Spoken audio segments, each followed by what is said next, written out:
અમરેલીમાં પ્રેમ પ્રકરણમાં થયેલી હત્યાના કેસમાં પોલીસને મોટી સફળતા મળી છે। એલસીબી ટીમે ગણતરીના કલાકોમાં જ આરોપીઓને ઝડપી પાડી સમગ્ર કેસનો ભેદ ઉકેલી નાખ્યો છે। સાવરકુંડલા રૂરલ પોલીસ સ્ટેશન વિસ્તારમાં આવેલા બારડા ગામના નિલેશ રમેશભાઈ ચુડાસમાની હત્યા પ્રેમ પ્રકરણને લઈને કરવામાં આવી હોવાનું સામે આવ્યું છે।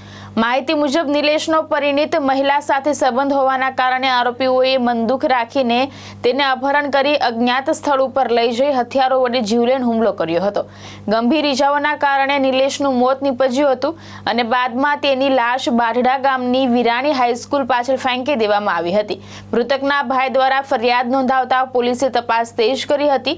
અમરેલી પોલીસના માર્ગદર્શન હેઠળ એલસીબી ટીમે ટેકનિકલ સોર્સ અને બાતમીના આધારે વિજય ઉર્ફે રાકેશ નકુમ અને અમિત હડિયા નામના આરોપીઓને ઝડપ્યા છે, જ્યારે અન્ય આરોપીઓને પકડવા માટે કાર્યવાહી ચાલુ છે। પોલીસે પકડાયેલા આરોપીઓને આગળની કાર્યવાહી માટે સાવરકુંડલા રૂરલ પોલીસને સોંપ્યા છે। મહેશ બારૈયા, દ્રષ્ટિકોણ ન્યૂઝ, અમરેલી।